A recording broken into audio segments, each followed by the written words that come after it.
Good evening, listener. Tonight, we set out on a journey through time. We won't need maps or tickets, just your imagination and a willingness to drift back into the quiet rhythms of a world long gone. Tonight's story takes place on one of the most important trade routes in all of human history, a road not made of stone, but of footsteps and memory. We travel tonight on the Silk Road. It is not just a single path, but a great web of trails that stretched across deserts, mountains, and empires.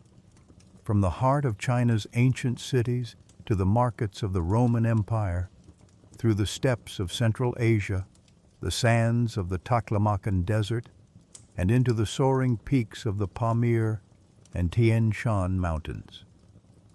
For centuries, this was the connective tissue of the ancient world, a path that carried not just silk and spices, but ideas, languages, religions, and dreams.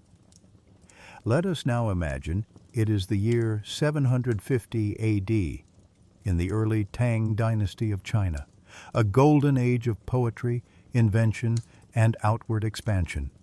You are a traveler in a caravan, not a wealthy merchant, but perhaps a scholar, a translator, a guard, or simply a wanderer. Your caravan is on the road between Samarkand and the distant lands beyond the mountains. The sun is low now, a warm orange disk melting into the horizon. The heat of the day, once dry and fierce, softens into a gentler warmth.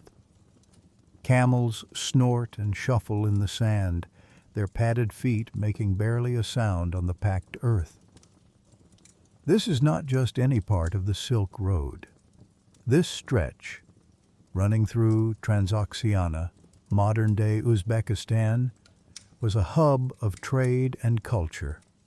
Here, Persian, Sogdian, Turkic, Chinese, and Indian cultures intersected, each village a mosaic of languages, beliefs, and goods. At the edge of a dry riverbed, the caravan leader raises a hand. It is time to make camp. Tents are unrolled with expert hands. The camels are unloaded. Bags of silk, blocks of jade, bolts of dyed cotton, bundles of cinnamon, and scrolls of Chinese calligraphy are set carefully to the side. Every item in this caravan has value, not just in money, but in knowledge and power. You sit beside the fire, the smell of cardamom tea wafting through the cooling air. The stars begin to appear one by one, just as they have for thousands of years. Let's pause here, in this moment, and take a closer look at the Silk Road itself. Despite the name, the Silk Road was not a single road. It was a network, spanning thousands of miles, connecting East Asia with the Mediterranean. It began as early as the 2nd century BCE, during the Han Dynasty, when Chinese envoys first established contact with Central Asian peoples. The name Silk Road comes from the valuable Chinese silk that was traded westward. But the caravans carried much more: paper, porcelain, glassware, gems, metals, perfumes, wool, horses, medicines, and even religions. Yes, Buddhism traveled this road from India into China. Islam followed later, brought by merchants and missionaries.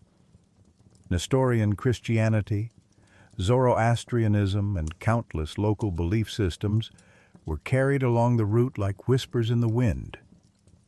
And in return, China received silver from Rome, horses from Central Asia, and perhaps even the first samples of grapes, walnuts, and pomegranates. But this was never an easy path. Caravans faced bandits, sandstorms, freezing nights, and scorching days. Some deserts were so dry they were called the place of no return. Others, like the Taklamakan, were said to whisper as wind moved through ancient buried cities. To survive, travelers moved in large groups. Each caravan might carry 100 or more camels and would stop in oases along the way, towns like Dunhuang, Merv, and Bukhara. These oasis towns became centers of art, learning, and diplomacy.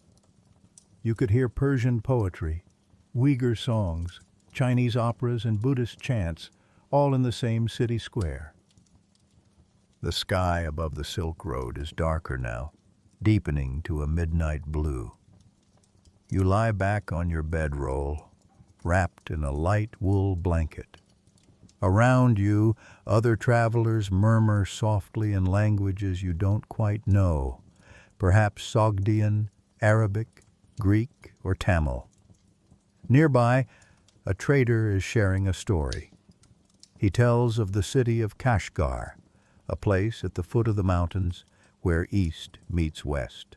There, Chinese officials drink Persian wine, Turkic horsemen trade for silk, and Buddhist monks debate Sanskrit texts.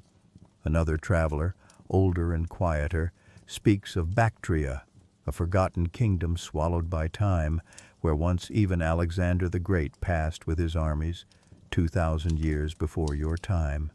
Their voices blur with the wind. The fire dims. The desert, ever watchful, listens. You close your eyes, but your thoughts drift further east. Did you know silk was once the most closely guarded secret in the world? The Chinese were the only people who knew how to make it. It comes from the silkworm, which spins a cocoon made of a single fine thread, hundreds of meters long. For over 1,000 years, the method of silk production was a state secret, and smuggling silkworms out of China was punishable by death.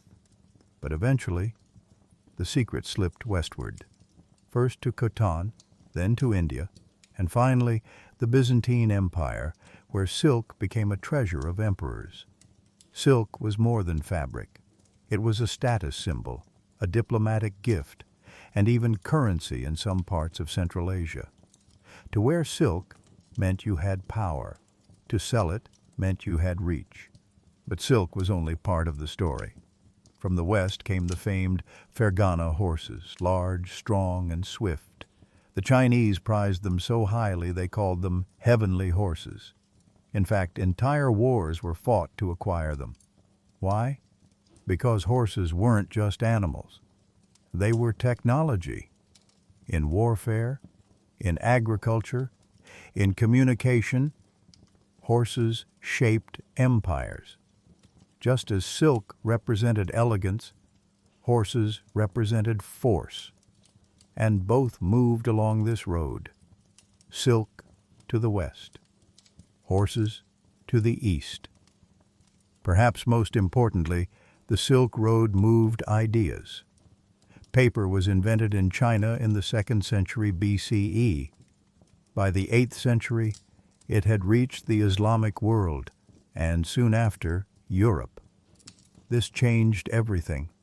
Books could be copied faster. Knowledge could be preserved. Universities could form. Poetry, science, mathematics, all of it flowed.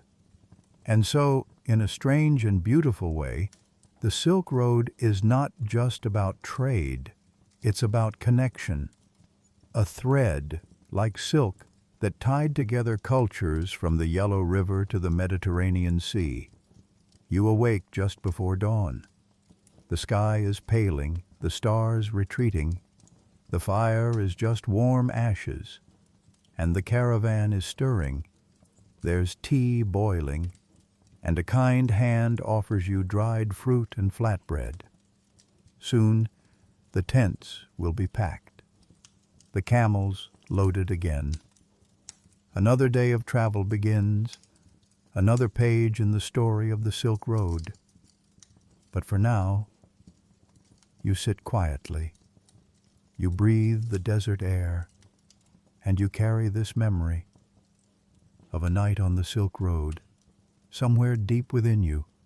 It is not a place on a map anymore, but it lives in stories, in songs, and perhaps in dreams. So sleep well, traveler, And when you next close your eyes, may the wind guide you gently back to the road between worlds. Good night.